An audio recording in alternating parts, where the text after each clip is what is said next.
Spoilers! Hello, ladies and gentlemen, I'm the Immortal Cave and Sam We Trust.blogspot.ca. As usual, I will put a link to my blog in the description.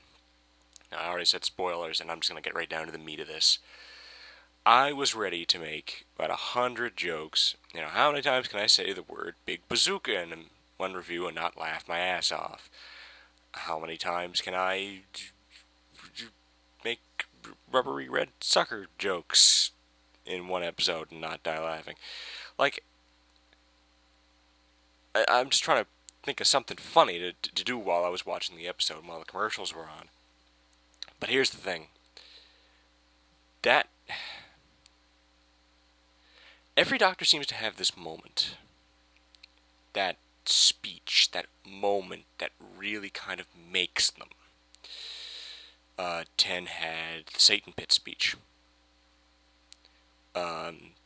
11 had arguably a couple, but probably the big one, the one that most people remember, is the Rings of Akaten speech, or Akhenaten, Akaten, I don't remember. The Rings of, I don't know, whatever, speech. 12 had the Zygon Inversion speech. If you saw the episode, you know what I mean.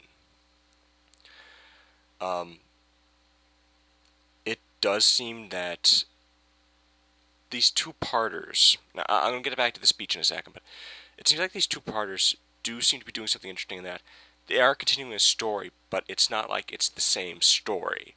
They're trying to give a different feel, a different vibe to each episode while still having a two-parter. Now, the most obvious one is the fact that the Beethoven's Fifth speech happens in part 2, at the beginning of part 2, and really all of that kind of happens in part 2, while it's the main crux of the story, and there's two parts of one story. The first part still has a different feel than part 2.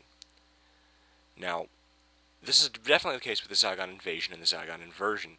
Zygon Invasion was very political. It was very dry. I said it was the Captain America 2 of Doctor Who episodes, and I still stand by that. I think that's actually a very apt metaphor. Or simile, excuse me. It's like Captain America 2. This one is very different. It comes off much more of a... It comes off very... similar to... it comes off very Doctor Who-y. Much more than the last episode. It comes off much more of just a general Doctor Who tone. But the difference being that it kind of gives you this concept of war. And because of what happened in The Day of the Doctor, and because that involves... You could almost watch The Day of the Doctor as a prequel to this. And you can. Because really this is a sequel story to it. What makes it so interesting is the fact that it includes very much from that. I'm not really even sure where the speech begins and where it... Well, I know where it ends, but I kind of don't know where the speech begins. So, like, where it begins as a speech, but there's just a moment where he's just talking to Bonnie, the Zygon leader who impersonated Clara, and he's just mentioning, like, you have this choice. If you press one of these buttons, every Zygon on Earth will become normalized. They will all look like Zygons. It will start a war, which you will probably not win. But they want to be free. They want to accept death, even... They want to have freedom even if it means they accept death. Now, on the other side of it, if she hits the other button, then it literally locks all Zygons in their human form. Now in the end, they kind of reveal that it's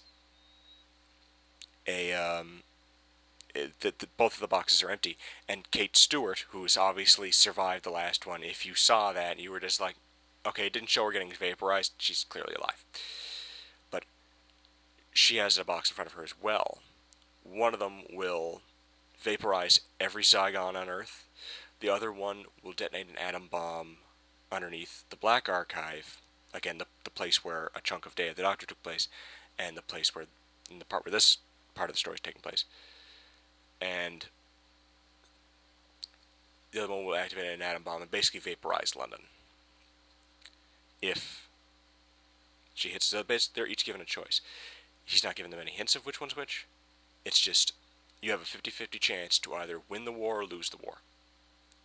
And he turns the entire thing into a microcosm of war. Of two sides. You don't know whose... I think he says it himself. You don't know whose children are going to die because of this. You don't know whose families are going to be ruined because of this. You don't know what's going to happen. Yes, every single person on your side could live, and every single person on their side could die. And that's exactly what you want. But at the same time, every single person on your side could die, and nobody on their side could die. It is... God damn it. It is that moment for the 12th Doctor. Again, last episode I said 11 and 12 were tied, and I still stand by that, for me. This just makes me realize why that is. Because 12, there's a moment, and he never mentioned the war for a while. Because obviously of the events of the Day of the Doctor changed a lot of things with that. But he does go on record and say something like, I have done things... You want to talk about a war? You want to have a war? I have done things in war that I will never forget. I close my eyes and I see the screams, and I see the people that have died because of me in that war. And I see all of these horrible things. And he breaks down during part of it, which is really not something I was expecting out of 12. Like, he has a lot of that anger and a lot of that rage built up, but at the same time, which you expect from 12 because that's how he is. But he's visibly tearing up. And it's rough to watch. It's like, I love this episode, if only for that moment. Now, obviously, again, there are people who go on YouTube and look up certain moments from a Doctor's run. You know, you can look up the 10th Doctor's Satan Pit speech. You can look up the 11th Doctor's regeneration, the 10th Doctor's regeneration. You can look up the 11th Doctor's Rings of Akaten speech, the 11th Doctor's Stonehenge speech. This is going to be that moment for the 12th.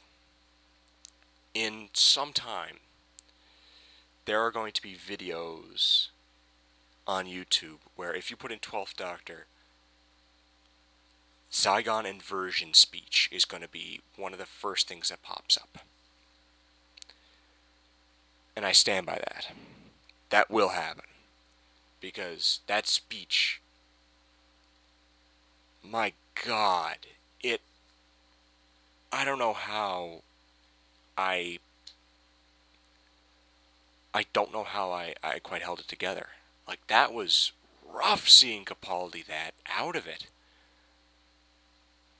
But at the end, when both of them just shut the box and realize that there's nothing in it, he says something like, I know what it's like. The main reason I made this was because I know what it's like to be put in front of a box and said, if you hit this, you will win the war, but you don't know what will happen. Obviously referencing the moment in The Day of the Doctor, the moment that will effectively wipe out all Daleks and all Time Lords. And that, to me, is one of the most brilliant... Like, it was so clever to kind of wrap this around Day of the Doctor in the second part, but in the first part have its own story. So it kind of merges these two stories perfectly. This is one of my favorite episodes in this season. Now, I've said that about Before the Flood, and I stand by that. That episode's fantastic as well. But this... Like, Before the Flood is awesome because of the Beethoven's Fifth thing, which is still awesome. And there's still a lot of really awesome things about that two-parter and about all the other episodes in the season and last season and every other season, but that speech, like, even if, and again, it's kind of the same thing with Rings of Akaten.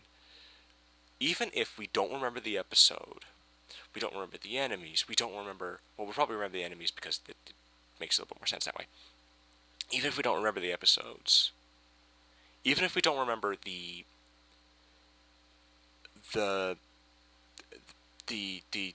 enemies, the situations, part one, even if we don't remember what happened like 5 minutes before this, that speech encapsulates the point of this episode, and it does it perfectly. So, yeah, really good episode. And I'm very tempted to start making jokes now because, quite frankly, crap on a biscuit. The feels, man. The feels. That was excellent. And I think that it's something that a lot of people should watch, even if they're not a fan of Doctor Who, because it makes a lot of sense. And it's the perfect war metaphor. It's the perfect war simile. Because it's perfect. It really is. It's a little forced when you think about it, because it's literally just a box with these types of things. It sounds like something you'd just make up. But it makes so much sense that it doesn't matter that much. So, it works so well. And again, Capaldi's performance. My God. Dude. Like, somebody applaud this man. Give him a hug. Jesus. Anyway. I need to change the channel because right now City of Bones is on and fuck the Mortal Instruments. And Twilight and every other gobbledygook movie. Damn tweens. Anyway. I'm feeling moody and I'm gonna go play Bud Bowl. So I can smash things and feel manly again. Anyway. I'll see you for whatever the hell the next episode's called. I don't remember the last... I don't even know if this is a two-parter coming up. If it's not, I'll eat my hat, because so far every one. And if Moffat literally just did... I'm going to make a 12-episode season. 5 of them are going to be two-parters, and then I'm just going to throw in 2 spare episodes right next to each other for poops and giggles. Wouldn't surprise me, it's Moffat we're talking about here. Moffat troll away, but... Anyway, ladies and gentlemen, I'll see you for whatever the hell the next episode's called. It looks kind of interesting. It looks like more of a horror episode, so... We will see how that goes as I try to move my mouse over to the stop button so I don't actually look like an idiot trying to do this. Ladies and gentlemen, I'll see you next week.